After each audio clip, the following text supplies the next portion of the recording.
evening, everyone.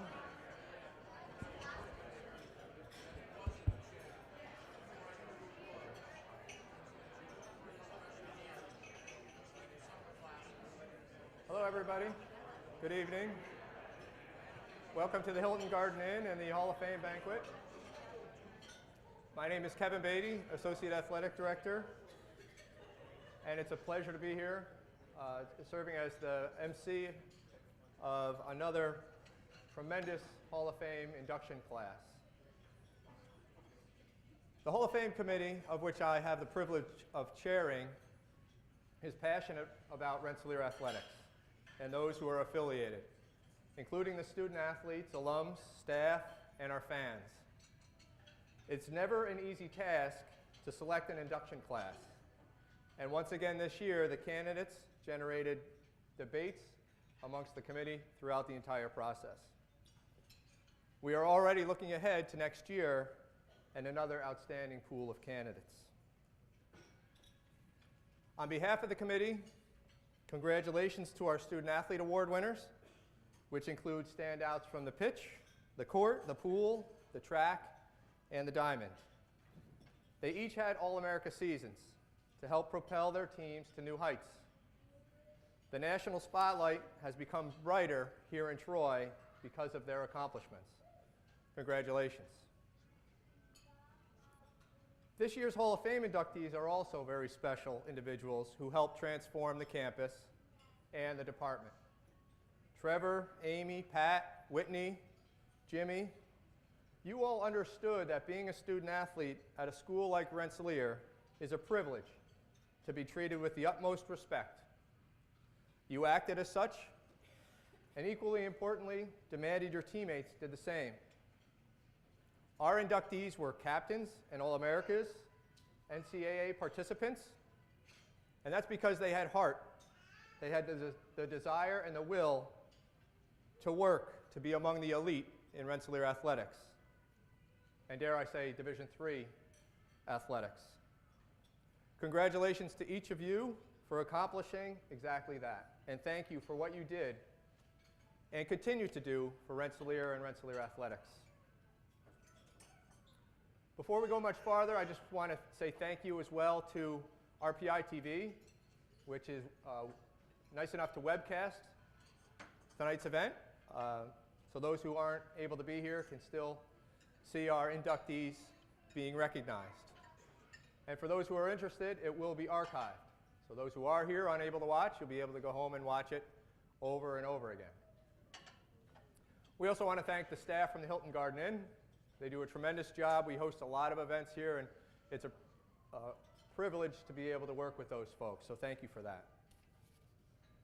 Speaking of, the Hilton Garden Inn staff has agreed to leave the buffet out. The desserts are out as well. Feel free to go up for a second time, get your desserts. We want to make sure that everyone is well fed for our event. Before we get to the inductions, a brief explanation on the format. Each inductee will be introduced individually, after which they will come up and receive their plaque from Dr. McElroy. They will then return to their seat, and once everyone has been inducted, we'll have each of the five come up for a panel discussion. Now, getting back to the selection process, for this year's class, it began around the first of the year in late December, early January. And as many of us know, that's when people are apt to make resolutions or set goals for the next 12 months. Another concept is the notion of one word, which was popularized by the best-selling author and motivational speaker John Gordon.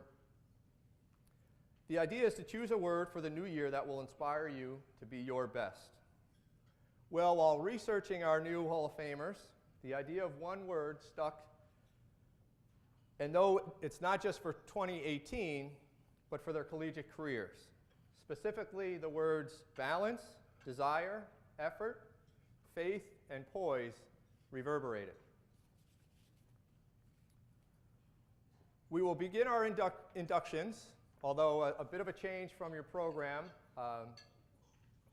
which is no problem at all. Instead of beginning with Trevor, we'll start with, I guess, our leadoff hitter, though I don't know if you've ever batted leadoff. Amy Hewling, class of, Coach says yes, class of 2006. Amy came to Rensselaer with a desire to play softball, but it was for different reasons than why she had laced up her cleats previously. Now that she was away at school, she found herself playing the game because she wanted to, because she could have fun without the pressures of being under a hometown microscope. As Amy shared in the questionnaire that we received back from her, my softball career and the road to RPI softball could really only be described as long and tempestuous. I started softball at the age of 5 and pitching at the age of 9. I subsequently quit the sport at 10 because I didn't like the chafing pitching caused, and I didn't like dirt in my socks. Totally valid reasons, but as an adult, I can reclassify simply as I got burned out. But 10-year-old me was convinced I couldn't handle dirt in my socks. While probably the most ridiculous reason I quit softball, it was not the last. I quit 2 more times during my career, and I can genuinely say that I didn't play softball 100% for me until I reached RPI. Once I was here, though, I loved softball, I loved my teammates, and I attribute my many successes to having amazing teammates and friends whom I was always excited to see and compete with. They pushed me to be the best I could be. Amy was obviously pushed appropriately, and it showed immediately. As a freshman, the pitcher, outfielder, and designated player batted .338 with 22 runs batted in, while compiling a .274 earned run average with 6 complete games. She was the UCAA Rookie of the Week 4 times and earned year-end awards from the conference as well as the ECAC. A multi-sport athlete at Holton Arms School in Virginia before coming to Rensselaer, Amy wanted to follow a similar path in Troy and began the fall in her sophomore year with the soccer team. Her time on the pitch was brief, however, as she tore her ACL and was sidelined for 6 or 7 months. In fact, she was not cleared to play softball until the day before the team went to Florida for spring break. In her first game back, Amy pitched well, going 5 innings with 4 strikeouts and only 2 hits allowed in Florida. But something didn't feel right. It wasn't her knee, that was fine. Maybe it was the conditioning, since she had spent so much time rehabbing. Well, as it turns out, that wasn't it either. The reason was the field had been set up for slow pitch softball. And the pitchers aren't nearly as close to the plate as normal. That win was one of 8 in 9 games in Florida, and Rensselaer came home ready to make a playoff run. The team did that, advancing to the ECAC tournament championship game. Individually, Amy, who played all 3 outfield positions, pitched, and played a little bit of second base, was again all-league and all-region. Despite earning awards her first 2 years, it was the 2005 season that could be classified as a breakout campaign for her. Fully recovered from her knee injury, she was the center fielder, ace pitcher, and a captain of a team that had 20 wins, national ranking near the top 10, and earned the top seed in the ECAC tournament. She hit .446 with 45 hits, 40 runs batted in.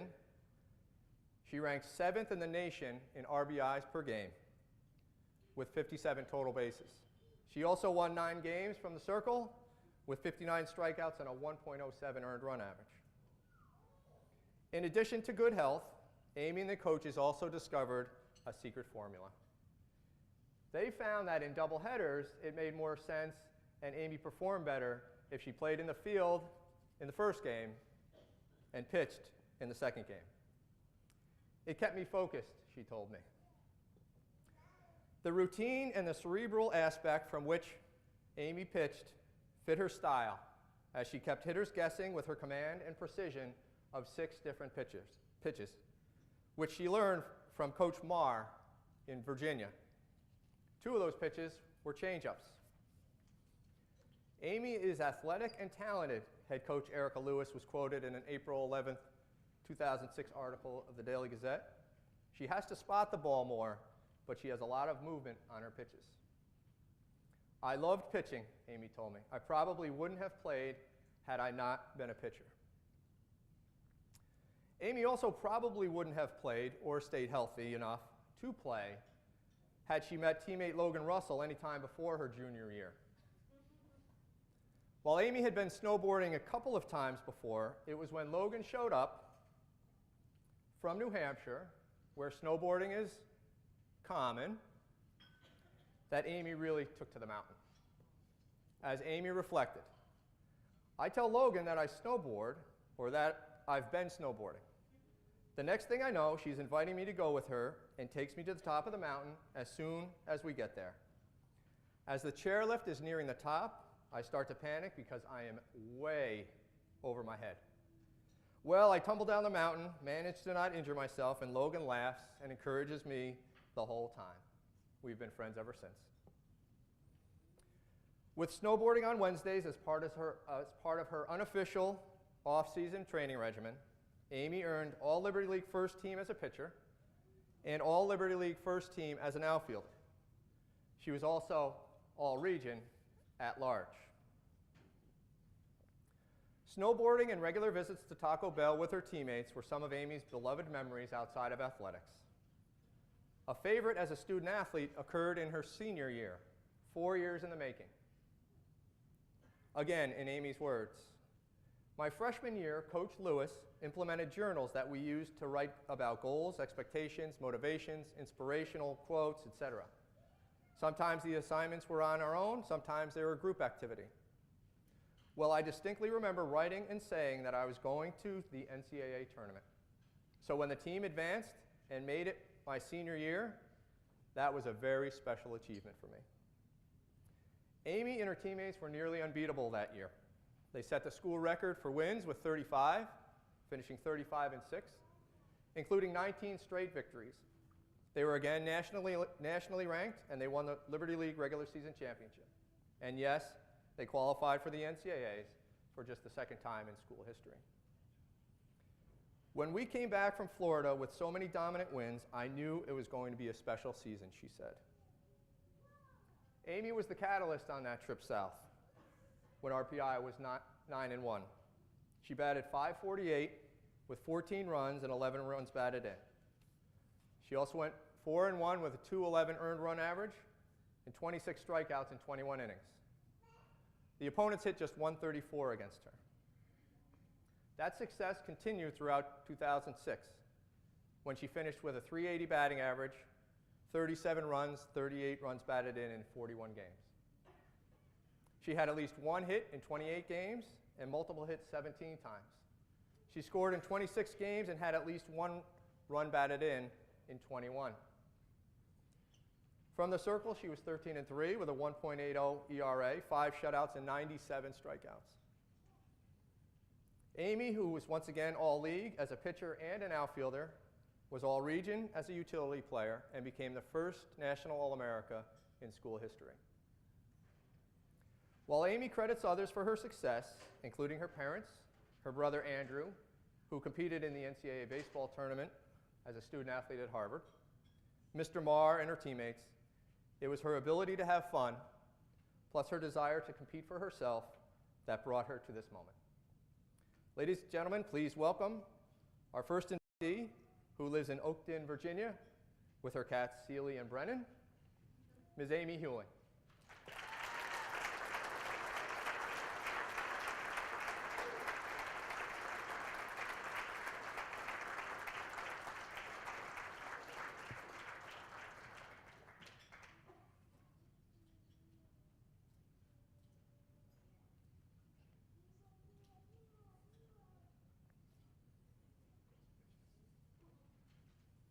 Congratulations.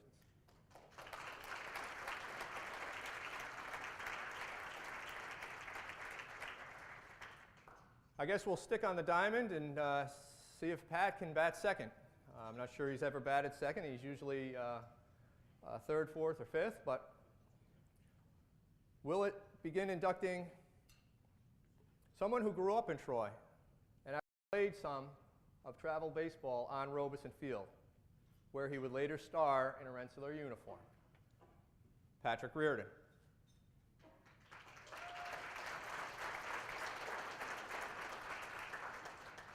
Don't be fooled by the proximity. Even with the home field advantage, there was no guarantee Pat would stay in the Capital Region after high school. It was his goal to play at the high level while getting an education that would set him up for a strong future. There were Division I coaches who called, but once Pat truly became aware of the opportunities that Rensselaer and RPI baseball under head coach Carl Steffen, as well as assistant coach Smoke Allard, afforded him, it was an easy choice. As Pat explained, when looking at where I was going to attend college, my parents wanted me to consider where I would get the best education as a plan B when my baseball career was over. Making the decision to attend RPI was the best decision because it allowed me to receive a top-tier education and play competitive baseball, showcasing my talents. It also gave me the opportunity to play professionally. He continues, Carl and Steve saw talent in me out of high school to recruit me, and they continue to push my abilities throughout the years by reestablishing my expectations of the player I could become. That player Pat could become, here's a list of some of his individual highlights. 4-year starter, career .386 batting average, 227 hits with 59 doubles and 22 home runs, 171 runs, 155 runs batted in. All Liberty League 4 times, All Region 3 times, American Baseball Coaches Association All-America and D3Baseball.com All-America as a junior. League Player of the Year, ECAC Upstate Player of the Year. League All-Tournament Team, NCAA Regional All-Tournament Team. Liberty League All-Academic, COSIDA Academic All-District. And he was the Rensselaer Male Career Athlete Award winner. Away from campus, Pat played in the famed Cape Cod League in the summer after his sophomore year, only the second RPI student to do so. It was an invaluable experience, he said, even though it was relatively brief, because his team, the Brewster Whitecaps, had to make room for a different catcher, some kid named Yasmani Grandal, who, oh, by the way, you may have seen play for the Los Angeles Dodgers in the World Series last fall. Pat also played in the New York Collegiate Baseball League the following summer, and eventually he fulfilled his dream when he signed with the Tampa Bay Rays after college. While Pat had natural talent coming to RPI, especially with the bat, he needed more than that to earn those awards and the opportunities. He needed to put forth the time and the effort with the proper attitude, and he did just that. Simply put, Pat worked at his crafts. I loved the transition from high school to college, he said. Academically, there was a real depth of knowledge compared to high school. Athletically, I could really commit to baseball. Pat put himself through drills to improve his footwork and his positioning. He took close distance batting practice from Coach Steffen, a wily, long lefty who could still bring it at that time with movement on his pitches. Pat also spent time studying his opponents, trying to look for tendencies through their box scores or their statistics. And he truly discovered strength and conditioning. The self-proclaimed skinny kid out of high school said, "I can't thank Kyle Sutton enough for everything he did when it comes to the next level of strength and conditioning. He taught me how to generate more power and quickness in my workouts and how it would translate directly. The results gave me the drive and continued pursuit that my goal of playing professional baseball was attainable." That goal was nearly reached after Pat's All-America junior year, when he was approached by Major League Scouts on a regular basis, most notably the Cincinnati Reds. However, Pat told them he would only leave school if the ball club would guarantee they'd pay for the last year of his RPI education, whenever that might be. Teams relented. Confident things would work out, Pat came back for his senior year with even more effort. He's going to be our team leader, Stephen was quoted in a March 17, 2010 story in the Record. The article continued, on top of being one of the better players, Reardon also does the little things, hustles, and plays the game the right way. He keeps getting better all the time, Coach Stephen said. He really works at it. Pat went on to lead the team in 7 offensive categories, including a .385 batting average and a league-high 14 doubles and 7 homers. But following appearances in 3 NCAA tournaments the 3 previous years, including 2 years when RPI came within a game of the Division III World Series, and 2 seasons in which the team set the school single-season record for wins, Pat's collegiate career ended before a 4th postseason run, but he still had tremendous memories.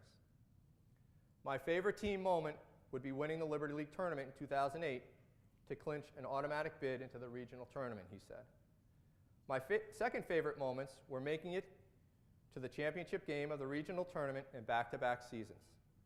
Though we came up short both times, it was still incredible to make it that far.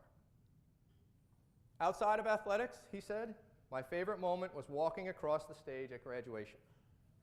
It was bittersweet at the time because graduation always took place during the Division III World Series.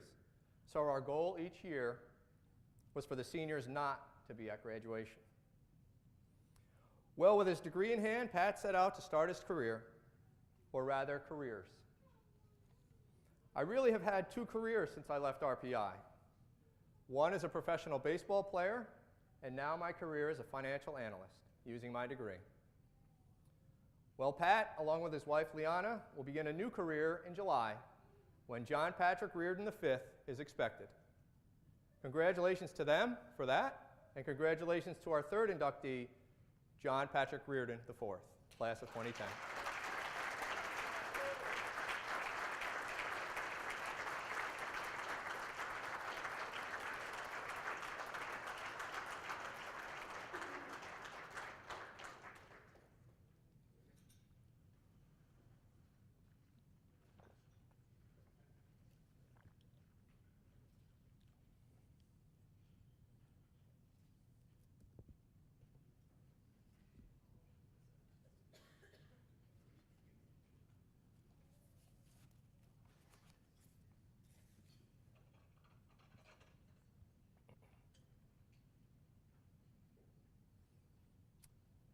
It was a common belief that our next inductee ended up at Rensselaer by accident, or more specifically, because of injury. Whitney Coleman Kotluski, also from the class of 2010, doesn't think so. For her, it was all part of God's plan. An Adidas All-America who was ranked among the top 84 sophomores in the country while in high school in California, Whitney played basketball around the country with some of the best in the U.S., including teammate Candace Parker.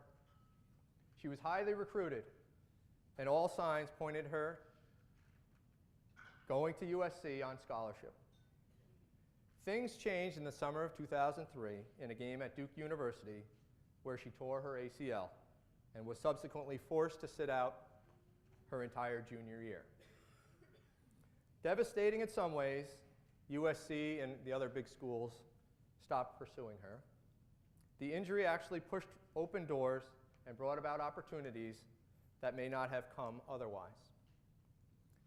While recuperating from her injury, Whitney began playing music to kill time. She ended up putting together a CD. I'm a very, very spiritual person, and I have a close relationship with God, she said in a December 5th, 2006 article in the Daily Gazette. When people ask me how I was able to learn how to play the instruments and sing without reading music, I tell them I don't know, but I credit God. She also had to make other plans for college. I lost my chance to play Division I basketball. And that's when I started to think about my second option, she said in the Gazette article. Involved in a program called College Bound while in high school, Whitney became aware of RPI, and the school in upstate New York intrigued her and several of her classmates. There were a bunch of us from California that came here, she said. Most of us never heard of RPI, but my mother told me she had a dream where she was told I would go someplace in the north. We just didn't know it would be the Northeast. Whitney and her parents visited Rensselaer on the first stop of an East Coast college tour, which was supposed to include Hofstra, a school that was also recruiting her to play basketball. After visiting Troy and RPI, she canceled her visits to the other schools.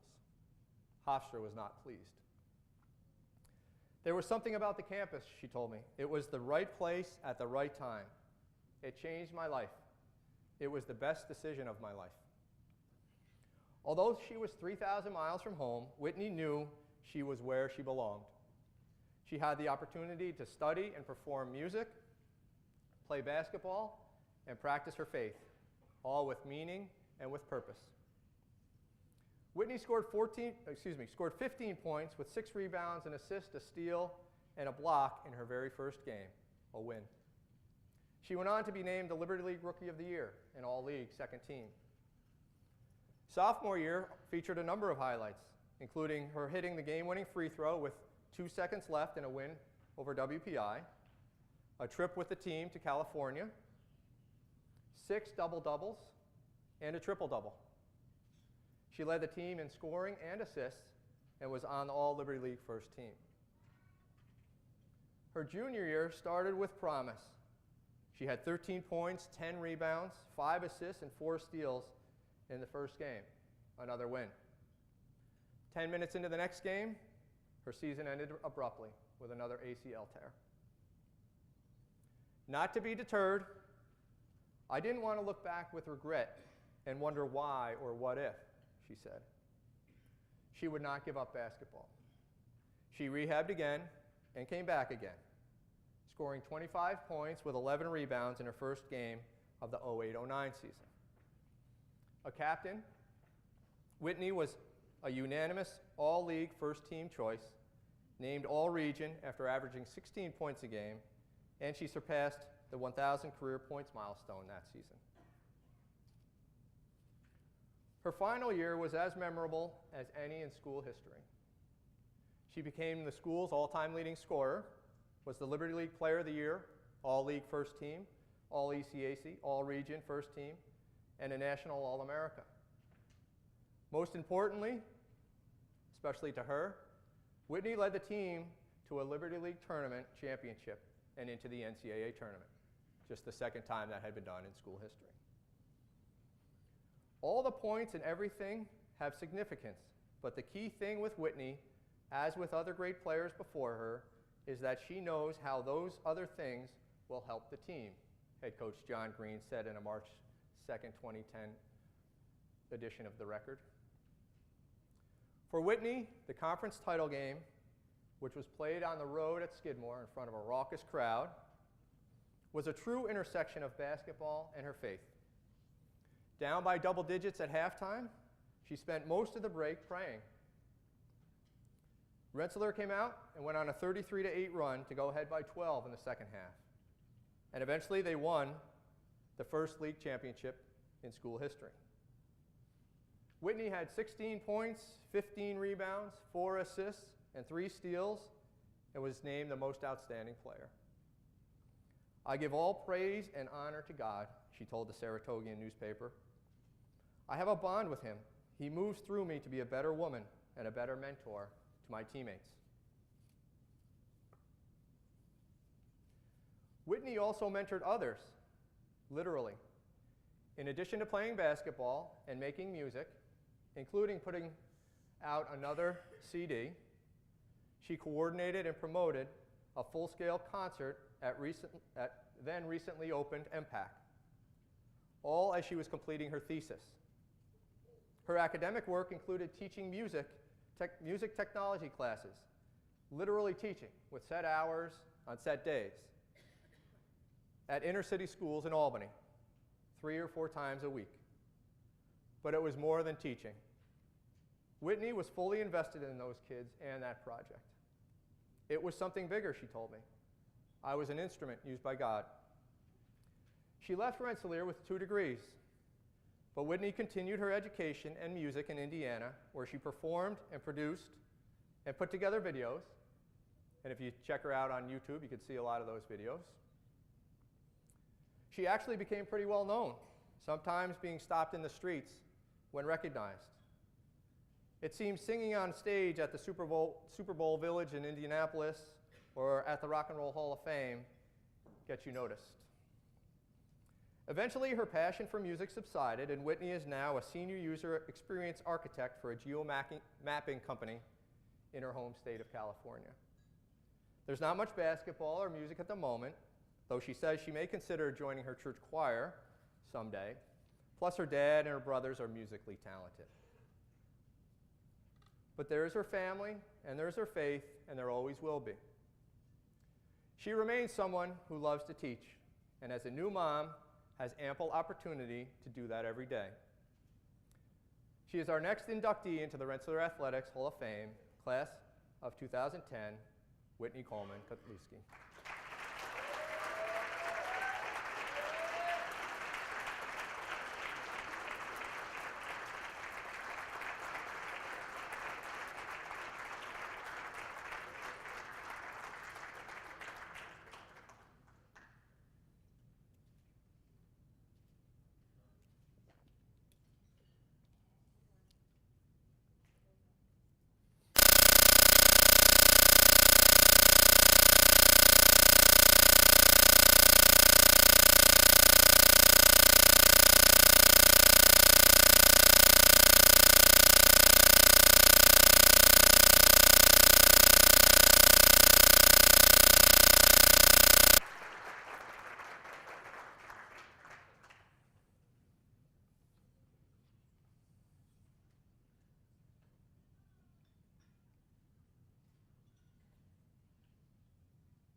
We would now ask that each of the 5 inductees please come up to the dais, find themselves a seat, and we'll move to our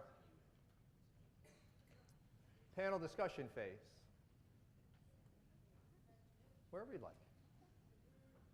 Yeah, there it's.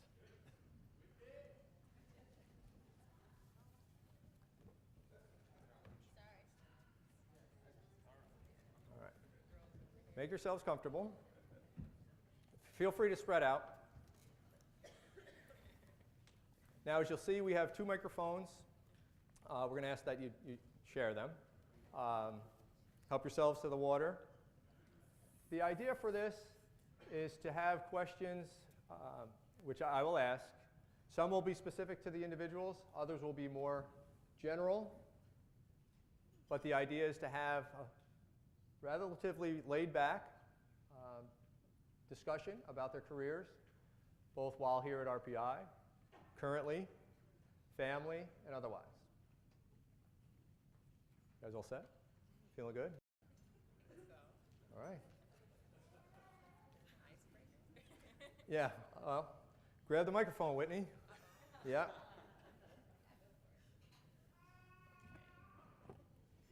Hello, testing 1, 2, 3. Yeah. We figured we'd start with you since you're most familiar with the microphone, given your background. I have jet lag. Obviously, coming as far away as you did from California and having your folks 3,000 miles away, what was that transition like? And then talk, if you would, about your relationship with your folks, in particular your father, and what he would do prior to each game.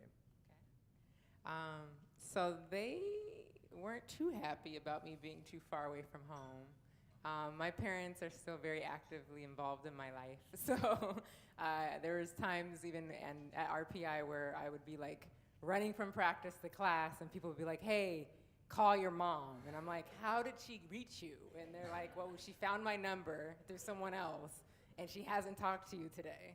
Call her. And I'm just like, oh my gosh. So they've been very active the entire time. And so it wasn't too bad.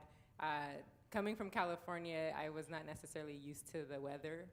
So my mom was I think she had in her like mind that her child would just be like frozen somewhere and no one would know where I was at. So I would get like Uggs in a box sent to me and like large pea coats and things that I never wore, but she would just send them because she's like, you're cold. I know you're cold out there. But it was an interesting kind of dynamic to try to like check in with them, but they flew out probably 5 times a year, all the way up until my double senior year. They came out probably like 3 times. So they did a lot of flying. My dad specifically, I think I'm a daddy's girl. So he always was basically ready to go if I needed him. And he actually, for games, because he couldn't be there for the games, what he would do before every game, he would basically write up using scripture and then just also like a game plan. So he would call them like Whitney's game plans. And these would help me just kind of get focused and think about like things beyond just points and things beyond just like, the assists and things like that, the stats, but thinking about just how, as a leader, I could be on the floor, how I could minister to people on the floor. And so it really kind of got me focused on like, what are the bigger things of the game? So he would always send me game plans, and that was kind of a thing that I kind of got used to, and I was spoiled. So he would type them up, and he would send them in an email. At the time, I had some ex-boyfriends, and they would like print them out because that was a question like, how did you get these game plans, and how would you read them? And I'm like, well, I had people working for me. So I would have them printed out, and I would be able to look at them, especially if we were like taking a trip to a different school to play. And so I had time to read them and really focus and pray and all that good stuff. But that was something that I think was really meaningful, and I still have my game plans that my dad used to make me. So it was really cool. And even at the game that we ended up winning, the championship game against Skidmore my senior year, my parents weren't unable to come just because of the distance. And we had never really won.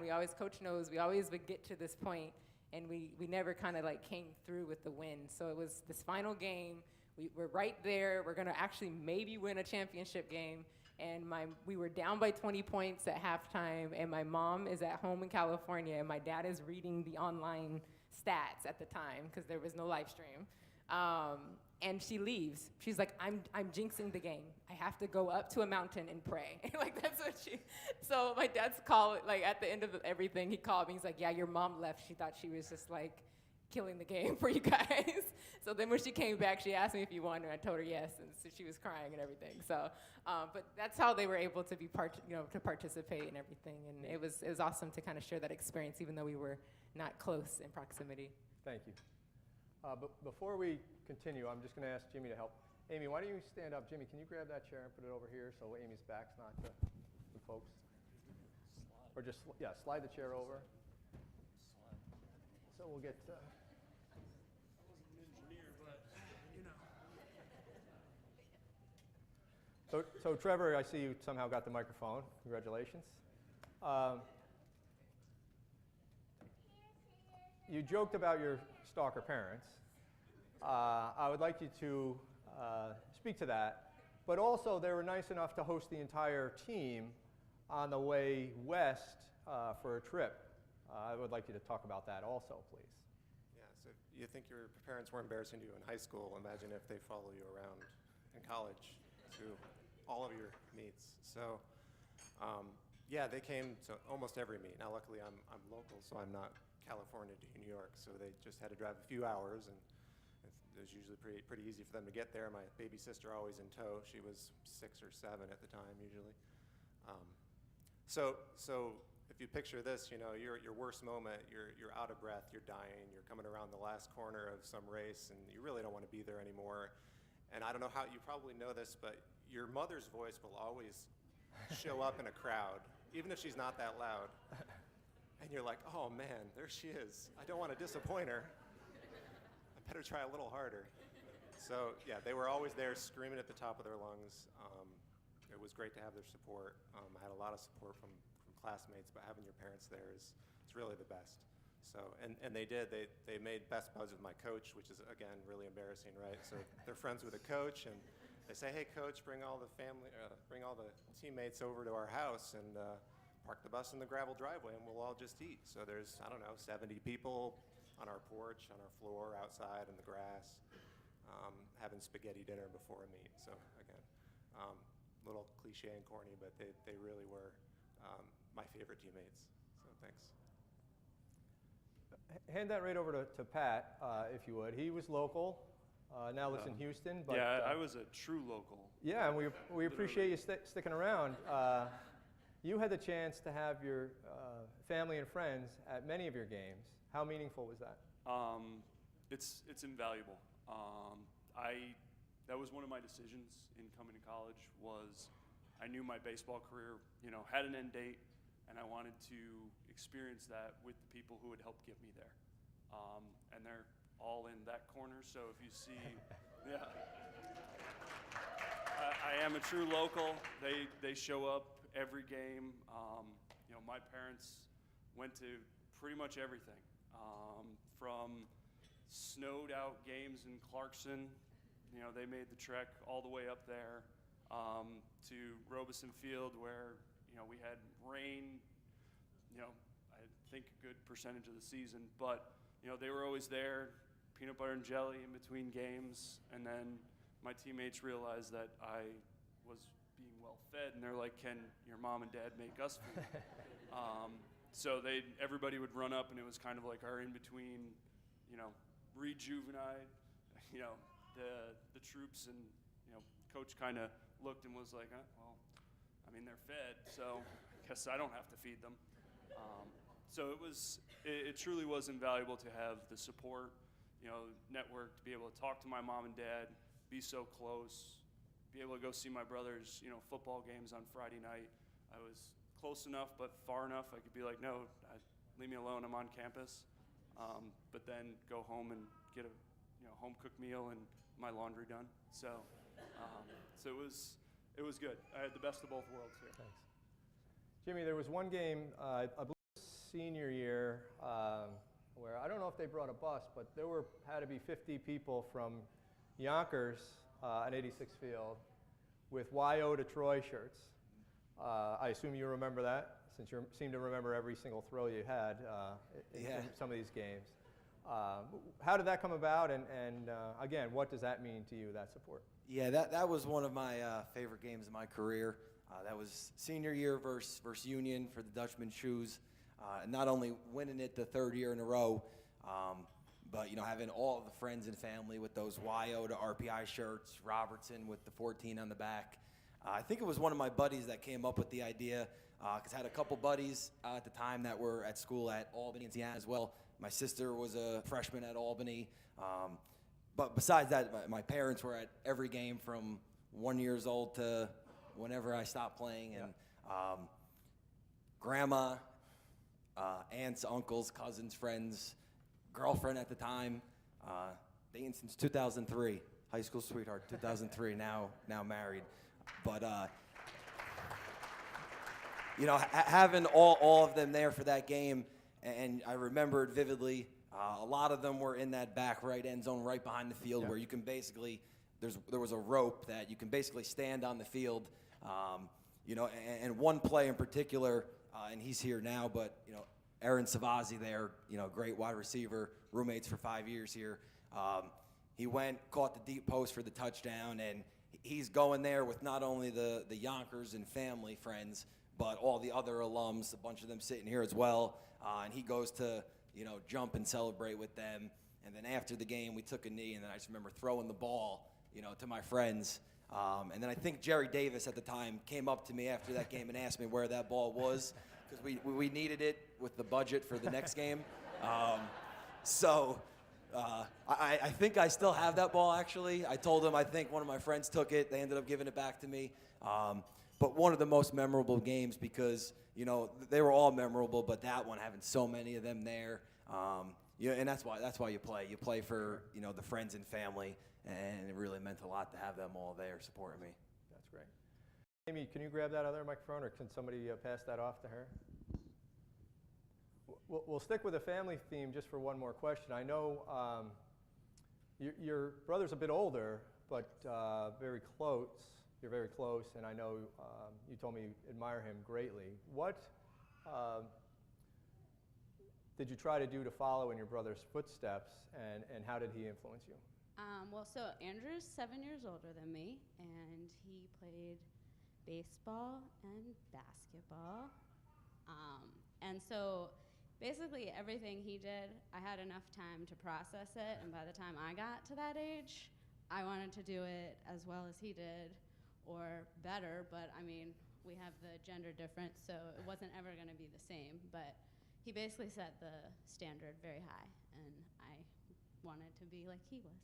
Athletically and academically, and Yes. otherwise? Yes. All of the above. Nice to have a role model. Yes. Whitney, we won't go in Yes, this Kevin. order. I'm just looking at you because I would like to ask you to talk about, I touched on it a little bit, but all that you had going on that graduate year and the concert you put on. And in addition to that, the opportunity to play with your dad on campus. So, and actually, my concert was so I had a senior year, and then because I was injured, I got a chance to do a master's program, and then that was my other second senior year. So I got 2 senior years, which is nice. But during the first one, after the season concluded, you still have final projects, and you have to get your grades, good to go. And for my first undergraduate thesis, I wanted to put on a gospel concert because I was an EMAC student, so I did electronic media arts and communications. And part of my work was just trying to use music to bring people together, and that was kind of my goal or my focus. And so I was actually one of the first students to perform in the Impact facility at the time, but it was just really phenomenal how everyone came together. And when you talk about just being successful and doing things, I think the biggest thing is how you impact people, not so much what you do, because it was just amazing how the relationships that I was able to build throughout time, people came together for that event in support of me and in support of the cause. And so we ended up having like 300 people showing up for the concert. And the basketball team, they had T-shirts. My parents made T-shirts, and the team was wearing T-shirts. Coach Green was out passing flyers out to people who were coming in. I mean, you would have thought that this was a church service, literally, ran by the RPI women's basketball team and my family. But it was awesome, the gospel concert. But to put that together while also in the middle of a season was very hard to do before it concluded. And I just had to really have time management. I think I can thank my prior captains. When I was a freshman, they had to sit me down and say, Whitney, you're not showing up on time to things. We love you, but we need you to step it up. We know you're better than that. And that was when I was a freshman and a knucklehead. And I think they're kind of pushing, but in the way of it being positive reinforcement, kind of helped me kind of step up to the plate. And even in that time of Coach Green's always true. He has us, let me just say, when you play for Coach Green, you don't get time off.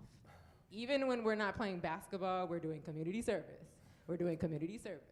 We're doing practice. We're doing community service. So there's always these things that we had on our list of things. So you really had to have time management because basketball was a full 8-hour kind of event. It wasn't just a few hours here and then go to practice and the season's over. So I had a lot going on, but it was amazing to see everything come together for the concert. And then what was the other portion that you wanted me to? After senior game, you got to perform with your dad. Oh, yeah. So my father, being a daddy's girl, he's had to pretty much do everything when I call on him. But for my senior game, I decided to throw on him as well that he needed to play for this BSA fashion show because I said I wanted to play, and I didn't practice, so I figured I'll add him to the plate, and we both didn't practice, so we'll just kind of ad-lib and do it together. But it was one of those moments when we did this, because we've performed before throughout my entire life, so this is not the first time. But it was really cool for my dad to fly out for a basketball game. I play in the basketball game, and then we run over to my apartment at the time, try to learn this song really quick, get on the stage. My family's there because it's senior game, so they all went over and transported over to the BSA fashion show. And then we play this song, and then they're like, encore, and play one of your songs from one of your albums that you did. And it was just really cool for my senior year to conclude with basketball, with my family there, and my dad, and then I got to do like a praise and worship song too. And it was just like, wow, you know, he really does just do pretty much everything I ask him to do. So I'm like, Dad, I want everything. He's like, okay, let me figure it out. Let me figure it out. Even my husband can say he makes it a little easy to have a dad like that because he helps him out too.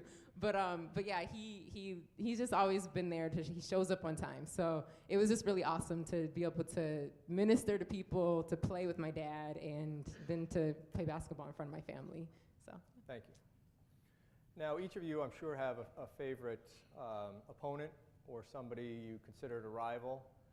And going through the research, there are certain teams that certain players did really well against.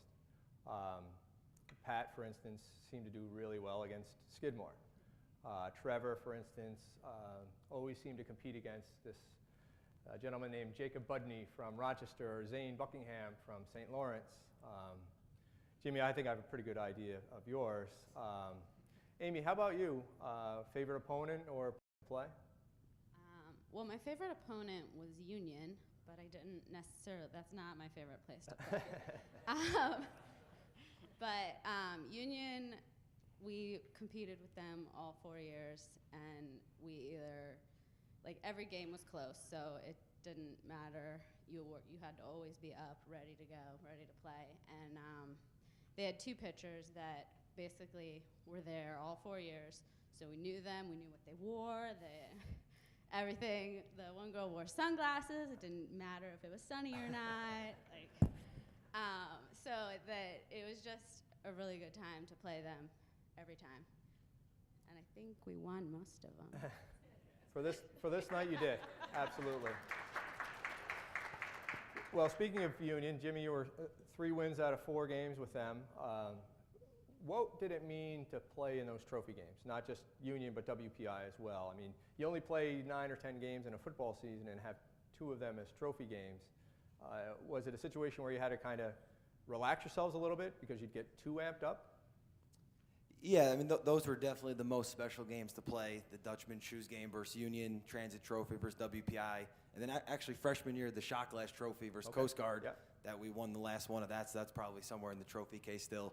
But those were definitely the most fun games. You took pride in them. You knew alums were going to be back at those ones, especially when you're playing the team across the river. And that's why you play the game. Sure. If you don't want to play in those games, then you shouldn't play sports or really do anything that you're competing, because those are the ones that is going to bring out the best in you. That's why all summer long, all winter long, whenever you're training, you're thinking of those ones. You have those ones circled, those rivalry games. As much as you want to say every game is equally important, when you're playing those rivalry games, you know all the alums are back on campus. You're going to go a little harder for those ones. And if I can do the math, 7-1 in those games. Yeah, 7-1 freshman year was a tough one versus that other team. Yeah. Pat, what was it against Skidmore, Pat, that you seem to have success? I don't know. It was Skidmore was always just a crafty team, and they always had a target for us because Union at the time wasn't really a good team, so they were that like other local team. And they knew a bunch of us because we were all Section 2 athletes, predominantly. So it was kind of, we didn't get RPI. They kind of came after us. So we were just hungry for them, and we had a target on our back. We were RPI. We were always top team in the league, and Skidmore just was constantly knocking on that door. Like I said, scrappy team, and I don't know what it was. I guess we always tried to play them later in the season, so it kind of warmed up. Ball would travel a little bit more, but yeah, they were just a good team, and you got to rise to the competition. So yeah. Did Zane and Jacob help you rise to the competition? Was there a rivalry there, or just mutual respect? I'd say it's mostly mutual respect. Serious TIC athletes in the leagues here. There's a small band of misfits, and there's always somebody on top and somebody trying to chase his heels, and somebody trying to chase his heels. And so I was also always chasing this guy from Rochester, and then there was always a guy from St. Lawrence chasing me. But it was, I think it's mostly mutual respect, but then some begrudging love-hate relationship on the side. Yeah. You really don't want them to succeed, but, do your best. Your heart's too big. Yeah. Tell me what you miss, and this is for everybody, in any order, what you miss most about being on a college team. I know it's been a while for some of you, but your memories are sharp. Go ahead, Pat. So, and Jimmy, you can probably attest to this, but the difference between a college team and a professional team is definitely the camaraderie. Playing professionally, everybody's got their different motivations, whether it be everybody wants to move up, everybody's all about the money. It's not a team. So you're really playing to win the game in college. Professionally, you're not playing to win. You're playing for your stats. You only care about you because everybody else could be gone tomorrow, and you don't care as long as you're getting paid. College was truly about the brotherhood, sisterhood that you developed with your teammates, and that true family bond that you were coming together for that common goal, get wins, get that team recognition, win shoes games, make it to regionals for us, hopefully win World Series, win league titles. Like, you were doing that together, and it was that common goal for us that really was the difference about being on a college campus. Thanks. Now, Jimmy, you have a different perspective, being that you're still part of a college team. Compare, if you can, briefly, the difference between being a student athlete and being a coach, and how you see things. What's the view through the two different prisms? Yeah, definitely my experiences as a student athlete is the reason that I coach now. Coaching in college now for the past 7 or 8 years, and my coaches, sitting here, that's the reason why I do it. From, a couple coaches in high school that I really respected and want to be like, and then the coaches here with, Coach King, Coach Sapp is here, Coach Shaleko, Coach Maletta. These are the reason why I coach. And now you see, as a coach, you see why we did all those things. Probably as a player, just like, my players now probably question a lot of the things that I try to have them do, but you realize why, after the fact. They always had a rhyme and reason for it. We didn't just do things to do it, and they had the success to prove it. So now, being in their shoes, I try to do a lot of things that they taught me. I try to do the same things, whether it's from the X's and O's to how we break down a team, to how we run an off season, to how we run an in season. Seeing it from the other side of the table now, you really see it and you really appreciate it. And probably never told them, when I was playing how much you appreciated it, but they're the reason that I coach now, and really just try to, like you said earlier, trying to emulate little things that they did, and how relentless they were, and everything they did. That's what I want to be. You sometimes look in the mirror and realize what an idiot you were as a student athlete when you look back? Oh yeah, there's definitely times where you say, why did we do this or why did we do that? As players, Yep. And the coaches probably 9.99 out of 10 times were right, although we thought we were right 9.99 out of 10 times. Now, Jimmy was recruited, and we talked a little bit about the coaching staff. Amy, you got here recruited, of course, but Lizzie helped get you here. Can you tell that story? Lizzie Vitaliano is here, a former teammate. Yes, well, this story starts with my mother. My mom wanted to make sure that I really knew where I wanted to go to school, and we visited no less than 26 schools. 2 different trips, one went south and one went north, and on the north trip, we stopped at RPI. And the RPI tour took us through the Commons, and I'm in the middle of the Commons looking at all the food and checking it out, and Lizzie comes flying across the room going, "Do you play for the Stars?" And I'm like speechless because someone's talking to me, and I'm like, "Yeah, I do." And so then we started talking about softball, and ultimately meeting Lizzie that day and talking about softball is probably the reason I'm here. because when it was time to decide where to go to school, I was like, I really liked Lizzie and her talking about the softball program, so it sounded like a good place. So here I am. And do you want to defend yourself on the snowboarding at all, or is that something we want to move past? I mean, we can talk about the snowboarding. I said I had been snowboarding, and that was not a lie, but I had never been down a hill larger than a bunny hill. So Logan was like, yeah, let's go. And we just went to the top. And yeah, I fell down that entire hill. And like, thank God Coach didn't know, because that wasn't gonna go over well. So yeah, that's how that went. Thank you, yes. I don't fall anymore though. No, I'm sure you're an expert at this point, yeah. We have a couple of new parents here, and as I mentioned, Trevor has 3 children. How has that changed your perspective on things, Trevor?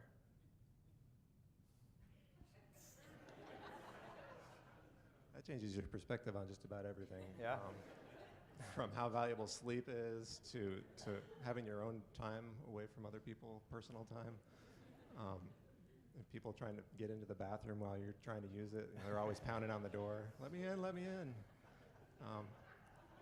So, I mean, a lot of people in this room know it changes your perspective on everything. I mean, you don't live your life for yourself anymore now. You're living your life through your kids. So, yeah, so thanks to my wife for my beautiful 3 children.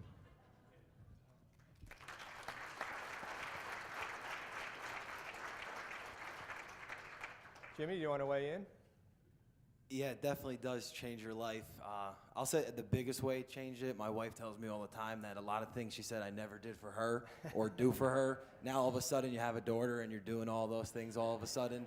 But I'm just fortunate enough, especially in the profession I'm in with coaching, just to have such a great wife, support system. My parents, her parents are all 4 sitting right here, and all my other siblings and everyone else that, having me is the best thing in the world, like Trevor said, and really just changes you, and everything you do is all about her now.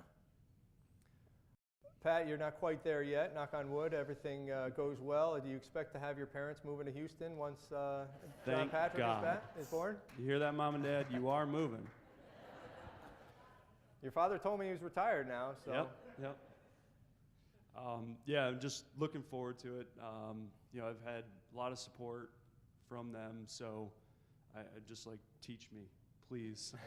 I don't know if I'm quite ready. I guess I'm ready. Nobody is quite ready, but excited for the journey and to see everybody else with their kids. I'm like, man, I can't wait for that. So, thanks. Whitney, 2 degrees from RPI, advanced schooling at I think it was IUPUI. So you have some comparison. What does an RPI degree mean, or in your case, degrees? What does it mean that you survived? No, I think that any student, I got a chance to not have to do the gruesome engineering or biomedical courses that everyone else had to do. I got a chance to be on the artsy creative side. So they called it EMAC/Easy Mac, because when everyone else was stressing out, we were like making fun projects and videos of everyone stressing out. But I think that the degree in being a student athlete means that you have figured out a way for that balance of that time management balance of being able to kind of work hard and play hard.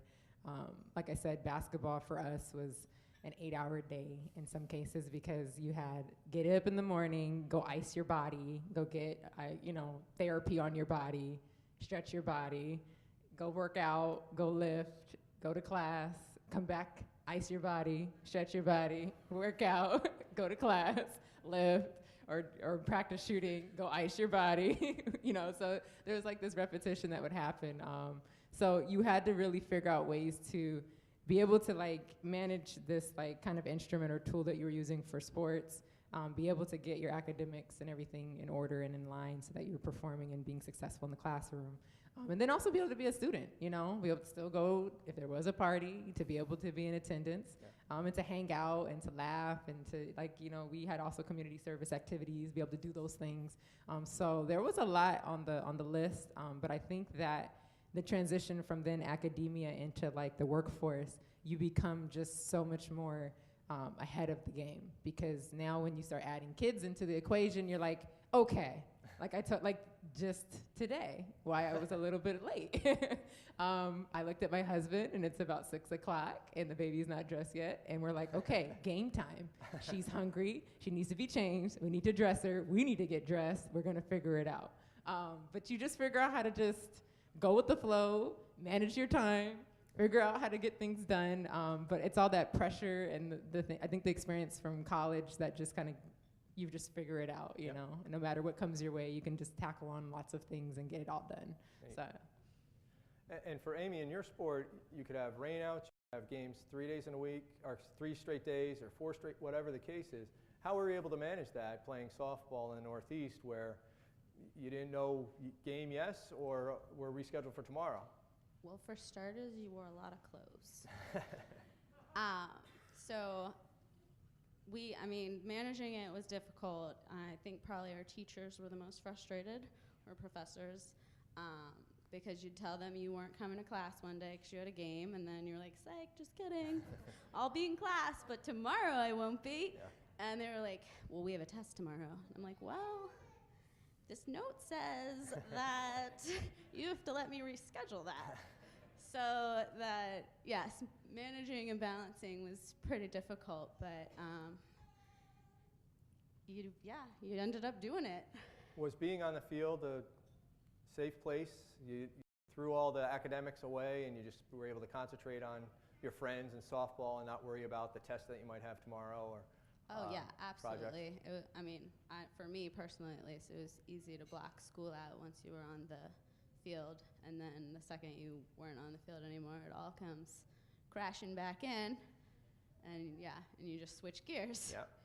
So, but it definitely is a balance and something that you find, but I would say that I think probably everyone here is prepared for it.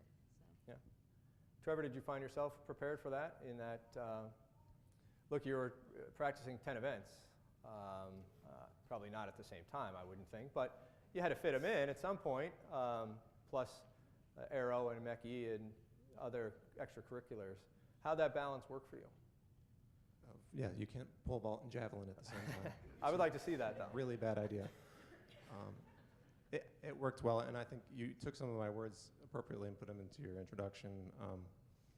I think it was the only way that I survived is that I didn't have free time with which I had to decide what I was going to do, which was by my decision. I mean, you don't have to do all these things.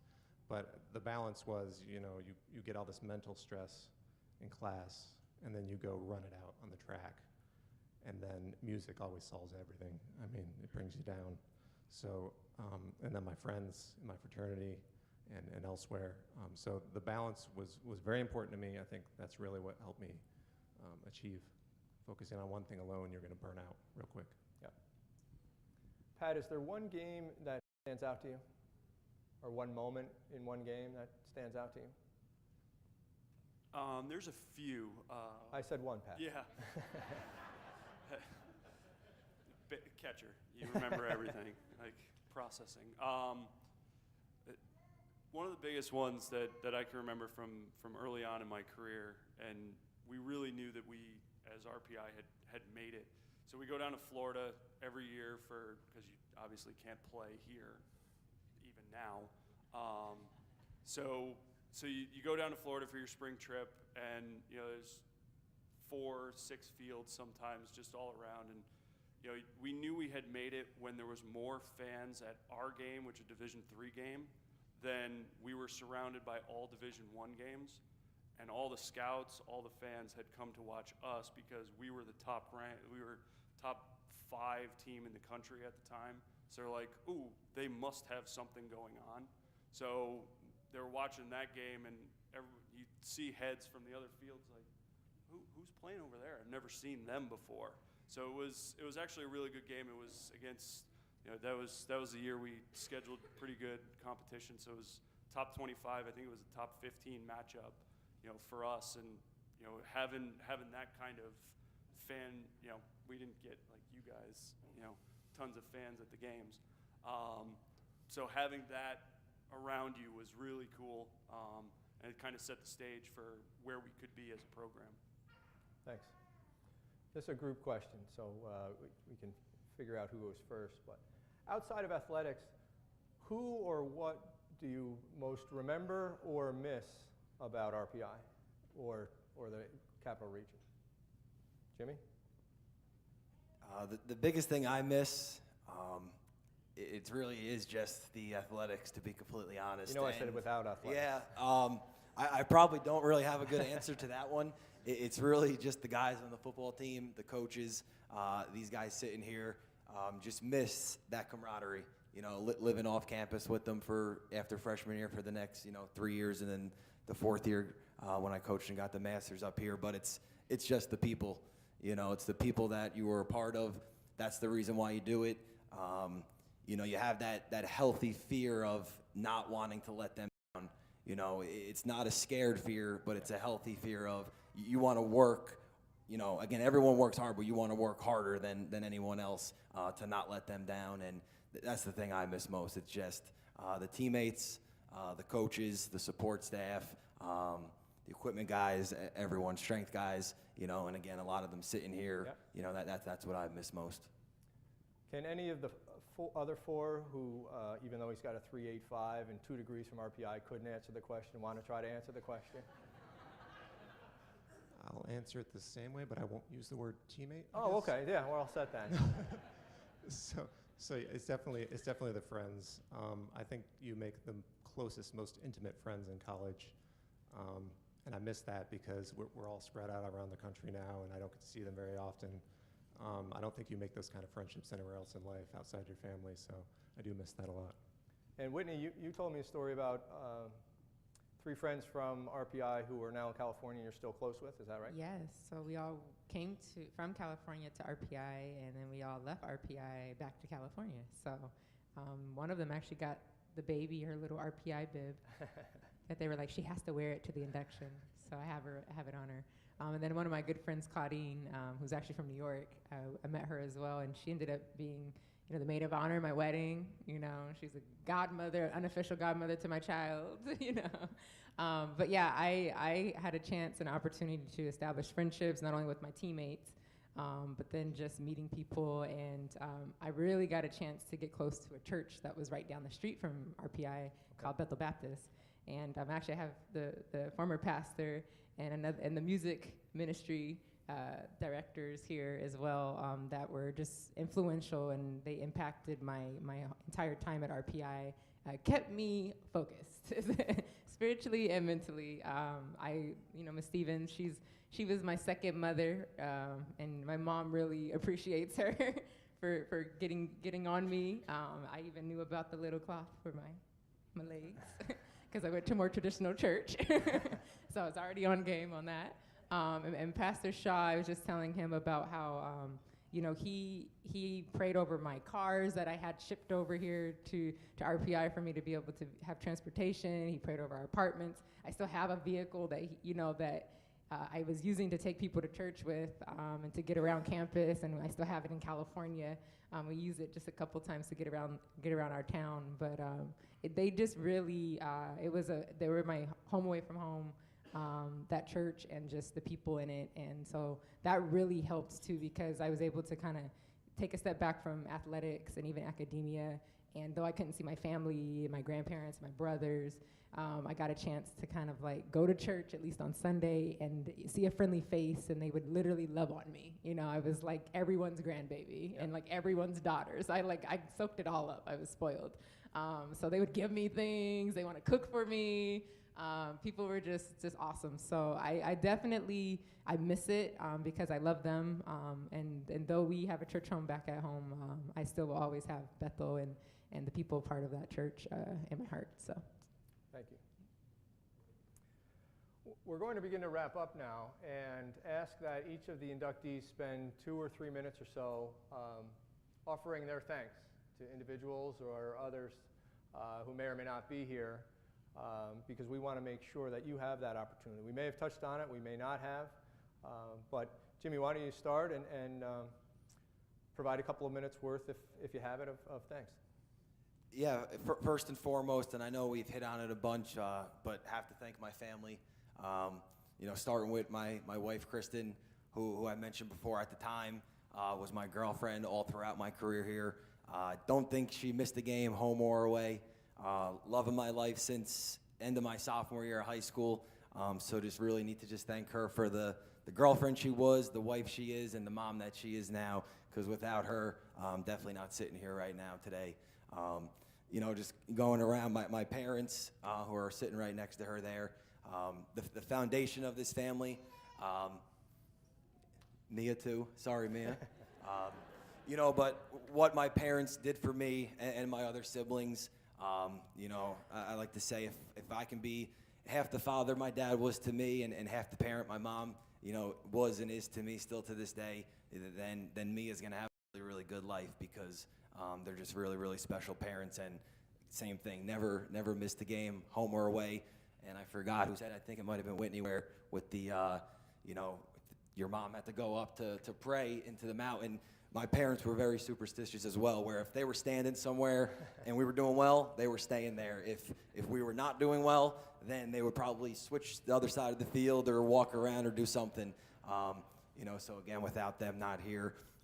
My siblings, most of them here today, 5 of the 6 here. My brother Dennis, who's sitting there, who you mentioned before, who was a great quarterback himself. And, one of the reasons I wanted to play quarterback and, wanted to be as good as him growing up, and, was always proud to say that I was Dennis's brother, and that he was the quarterback, ahead of me, with his wife, Lindsay, who she was actually at that YO to RPI game in one of those T-shirts. Hopefully she still has it today. My sisters, Amanda, her fiance, John, Tiffany, and Faith. Faith was 1 year old my freshman year here. Didn't miss a game either, but all of them, just always there. And then my brother Derek, who you said, had a baseball game today, so couldn't be here. My wife's parents, Chuck and Sue Gardner, who came to games, and again, without them, definitely not here. All my coaches, Coach King and his wife, Mrs. King, who are here. Coach Sapp and his wife, Coach Mileta, Coach Aleko. I know we touched on it before, but without the coaches, definitely not here. Coach Delmonico, DC, and them. And then, most importantly, the teammates. Definitely no ifs, ands, or but about it. Definitely 100% not sitting here today if not for Andrew Uchig, who's sitting right there. Was a year older than me at Iona Prep. He was a wide receiver. I was the quarterback my junior year at Iona. They saw Uchig's film. He ended up coming here, and that's how I got interested in RPI. So no ifs, ands, or buts about it. If Uchig the Clutch never came here, I am not sitting here today.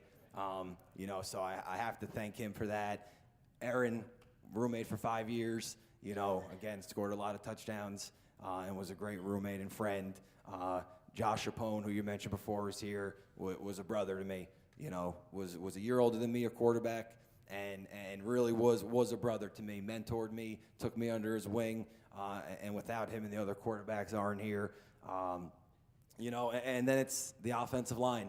Got 2 of them here today. Jake Russell, who without him, there's probably not 4, 5, 6 Hall of Famers if he wasn't playing offensive line as a 4-year starter, which he'll probably be up here pretty soon. And then Matt Pizanno was a senior starting center. As a freshman quarterback, probably weighed 170 pounds at the time, having the senior starting center take you under his wing, and ended up being in my wedding party, one of my best friends to this day. So, without him, getting me to this point and us giddying up a bunch when we got under center there, definitely not here. So friends, family, all the support staff, Mr. Conway, and a bunch of others here, just really want to thank all of them, because without the people at those 3 tables and a bunch of others that aren't here, I am definitely not sitting here today, whether it was RPI or success anywhere. It's all about the people you're around, and they're going to make you who you are. So just really need to thank all of them for being here. Thank you, Jimmy.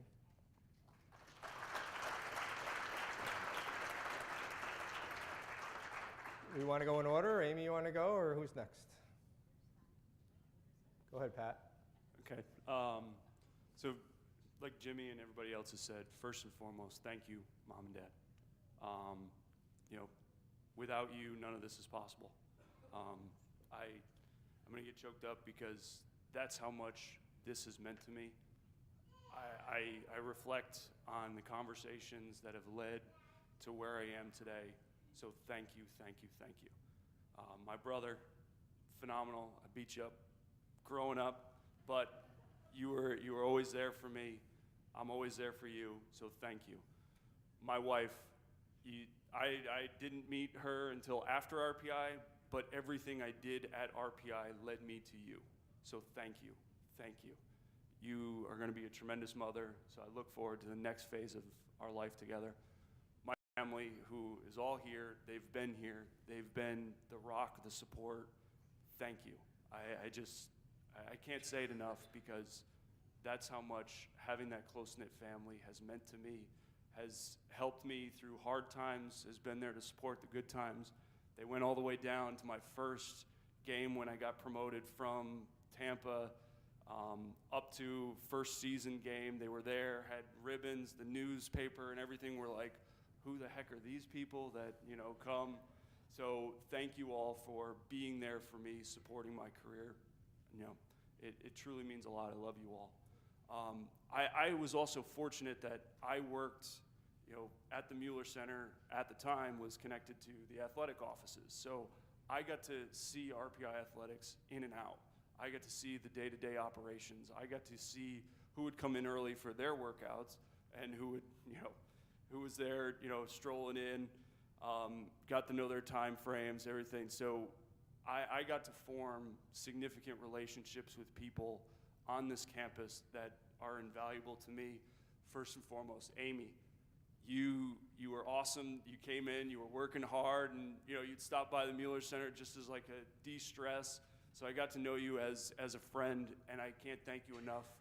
Amy showed up at a couple of my baseball games, a couple of my pro baseball games, and was just there like, I know him. This is awesome. Like, we got a pro player. This is great that I was fortunate to be around. But it was part of your hard work, and Kevin, your hard work, Perry, your hard work, that helped promote me and give me a platform that, you know, the pro scouts thought I was legitimate enough and were like, hey, these stats are actually pretty good. So gave me an opportunity, so I can't thank you guys enough for that. Thank you for saying it, Kevin, Kyle, thank you, thank you. You helped see something in me. I was dedicated, I saw an opportunity. I sat down in your office when you were first hired, and I said, I think we can do something here. You were a baseball guy, I was a baseball guy. I said, let's make something happen. Like, I think I got a shot. You believed in me, you pushed me, you took me to a whole new level athletically, and I can't thank you enough. Like, this was because of our work together, so thank you. And thank you for making it out here. You know, Kyle just had a baby too, so this is awesome that, you know, he was able to step away and help support me. So the RPI family, I just can't thank you enough. You know, took this local kid, you know, and I'm able to take these skills, transfer them. You know, I'm all the way in Houston, Texas now. This is crazy. I never thought I'd be there, but I have transferable skills because of RPI and my life here at RPI. So thank you, RPI, for that. Thank you, Pat.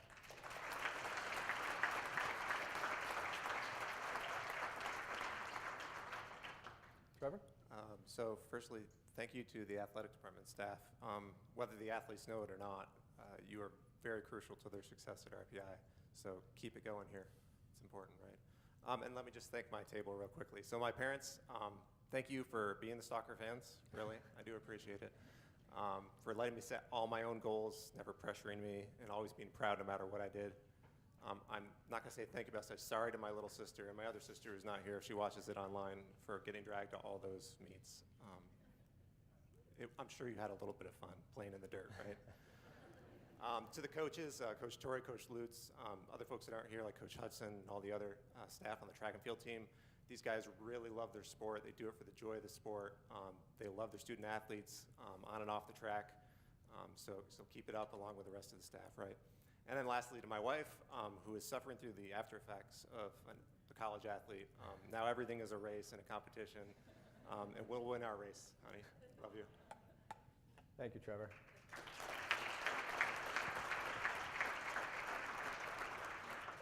Okay, I'm gonna try my best to Good not luck. cry. But I think I'll start with the table because I think that keeps me focused. First, I'll start with my former teammates, Chrissy and Missy. Thank you guys for coming. These two, I believe it was my freshman year, had to sit me down, like I mentioned a little earlier, and just let me know from a captain's perspective where I was and where they saw me. And I think that was a really nice way to do that. I think that was in a way to impact me in a different way, not only as a player, but when I deal with people in conflict, or if I deal with people when I'm talking or mentoring at work. For instance, I have other employees and people that I oversee, and to talk to them and look at them and tell them, this is where you're at and where I see you. I see you better than this. And I think that by them doing that, it kind of shaped my perspective of my role at RPI on the women's basketball team. I kind of came in a little cocky, I'm not gonna lie. So it was a way for them to make me humble, but to let me know that they loved me and that they believed in me. And so, you see them here today, and they still love me and believe in me. So I thank you guys for doing that. I thank them also for being great examples of discipline. These two work very hard. They worked hard, and even now in their lives now, they're working hard. But I just wanted to tell them thank you. I saw that. I was looking at you guys even as a young hothead, saying those girls got it covered. And even my mom was saying, Chrissy, it totally makes sense that you can handle 2 kids and your whole life because you just were so responsible back then. But they were the girls that were on the ball, and I wanted to be like them. So thank you guys for coming. My good friend Claudine, I love you. This girl, actually, when I was on my tour that Kevin talked about, I was walking through campus, and it was just like, from California, a lot of things, it's sunny, yes, and it's great, whatever, it's the greatest place ever. But when you envision college and like East Coast, you just think of like what's in the movies. And so for some reason, when I came to RPI, it just like made sense. I was like, this is college. This is the East Coast. I gotta come here. Like, it's real. And it was cold. I think Coach said that it was like snow flurries the day that we came. We were watching like a lacrosse game, I think, or something, and it was like really cold outside. But it was just, I saw Claudine. I was walking on one of my tours, and at the time she was with her boyfriend at the time. And this girl just looked like she was the Beyonce of RPI. Like, she was just walking with sass and confidence and drive, and she just seemed so intellectual, and she was beautiful, and I just was like, I'm coming to this school, and I want a boyfriend, first of all, like her, and I want to be like this girl. Like, if this is gonna be me in like another year or two, like, I gotta come to this school. So that also was in RPI's favor. As I happened to meet Claudine, and at the time when she saw me, because she was very cocky as well, I think she just might have looked and been like, hey, and then kept going. But later on, we ended up getting the opportunity to be roommates. And then after that, I think it was a conversation about God and church. And from there, we have been best friends. And also, she goes to church. So we won on that one. But no, we've been best friends, and I love her to death. So thank you for always being there and supporting me. And to my brother Brandon and his wife Rachel, they're actually expecting a little one, so I'm gonna get a niece or nephew soon. Thank you guys I know how it is when you're first finding out you're pregnant and you have all that stuff going on. So Rachel, thank you for being here and actually being able to endure this right now. And Brandon, thank you for just being one of my biggest fans and just being an awesome brother, and just, you're always there every time I call on you. And then to my brother Greg, thank you so much. He is a silent servant. And when I say silent servant, Greg is always having his hands and helping things get done.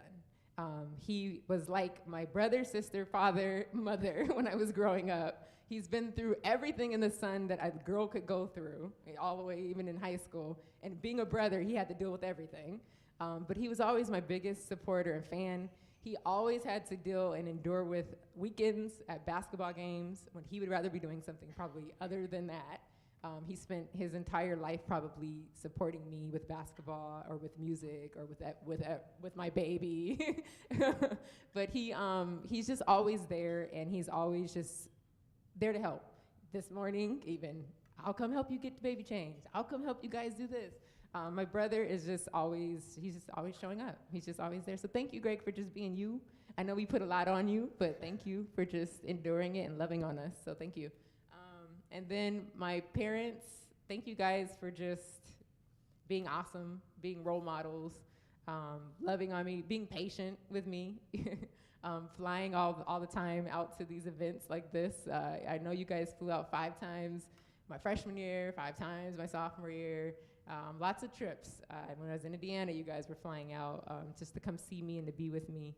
And right now they're helping support me and my husband with, letting our nanny come to their house so that we can have someone watching the baby. So, they're always present, always helping us, always loving on us. And I just thank you so much for just never stopping, getting tired of me. And then to my in-laws, thank you guys for showing up as well. I thank you guys so much for just kind of coming on this journey. And you guys got a chance to find out another side of me that I probably didn't share as much of. But I was happy to be able to share that with you guys. And you guys got to see it in action. Even with the tour today, so thank you.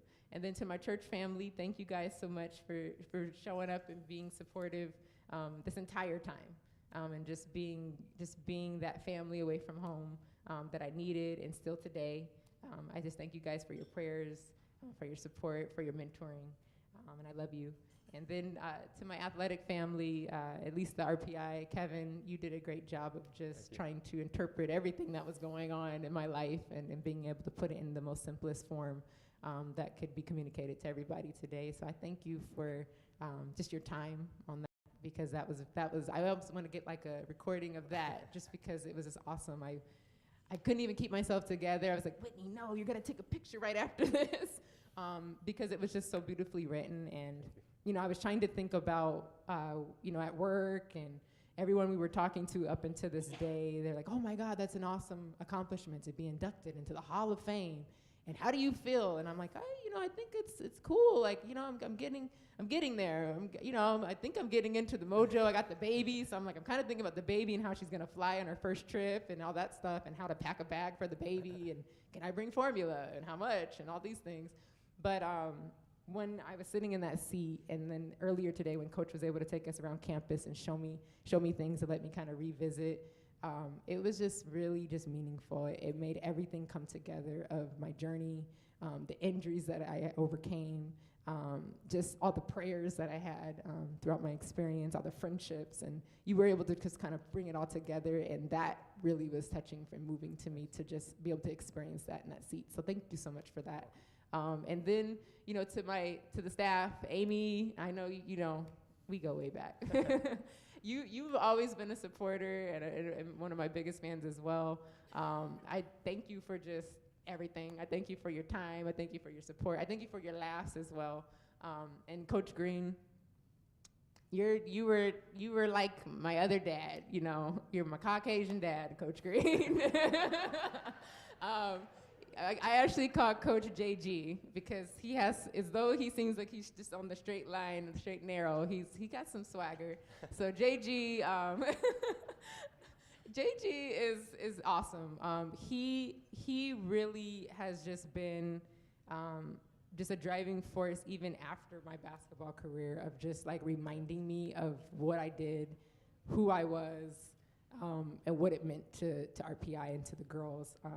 Coach really just went on that journey with me, I think, towards the end of my career when I got more mature, got more wise, I was really in church, and I was really praying and like ministering, and just, he was right there with me. I think me and Coach sometimes are just like talking back and forth like, yeah, we gotta have faith with this one, Coach, and he's like, yeah, we gotta have faith.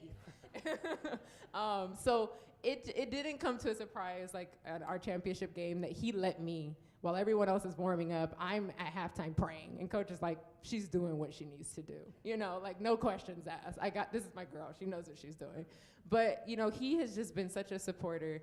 The accolades and the stats that I acquired, he made sure to keep those things in order. I can tell you now, Coach is the type of guy, like even today, we went on a tour. At the end of the tour, he's like, Whitney, I still have a box that I need you to look through. And I'm like, okay, where's this box from? He's like, it's from when you graduated, so that's probably like a couple years ago. a long time ago. And I saved it for you. And now most people would probably have gotten rid of a box that was about like 8 years old, you know.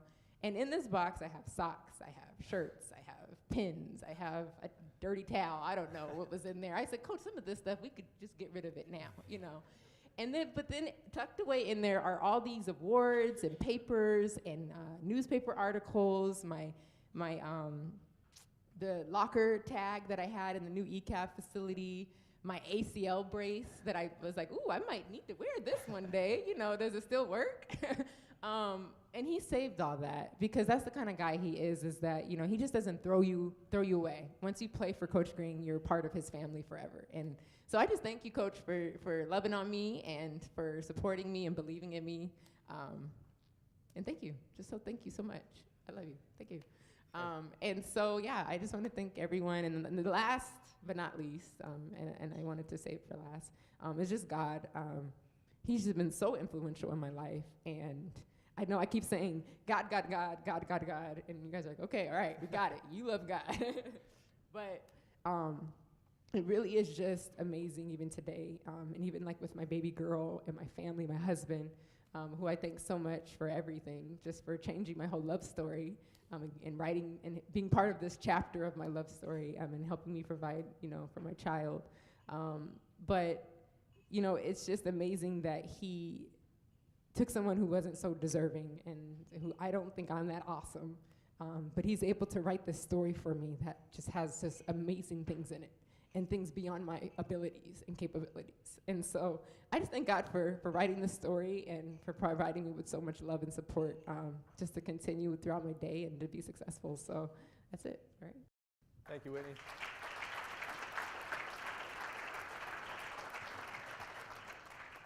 I don't think I'm going to talk as long. I'd like to thank my family, the Collenbergs, and my friends who came to support me to this. Listening to actually everybody else's family stories reminded me of a game at University of Rochester. I believe the forecast was rain, and my parents and my brother drove 7 hours to see me play, even if it might have rained. And they rolled out head to toe, ponchos, plastic bags covering their feet, and plastic on their heads. And I've never been prouder, guys. That was awesome. I loved every second of it, and I was so happy to see you that day. And I just want to thank you for all the support you've given me through the years. And then Lizzie and Logan, you too. I wouldn't have made it through all 4 years without you. And then last but not least, Coach Lewis, thank you for being here and for coaching me for all 4 years, believing in me when probably sometimes I didn't completely believe in me. So that was much appreciated. And thank you, Kevin, and everyone who's worked on this program. Thank you. Thank you.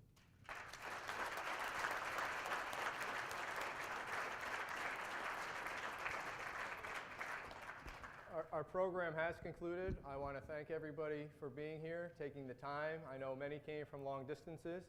We really appreciate it. Congratulations to our honorees. Enjoy the rest of the evening. Please get home safely as you travel. Thank you. Stay up here so we can get some photos.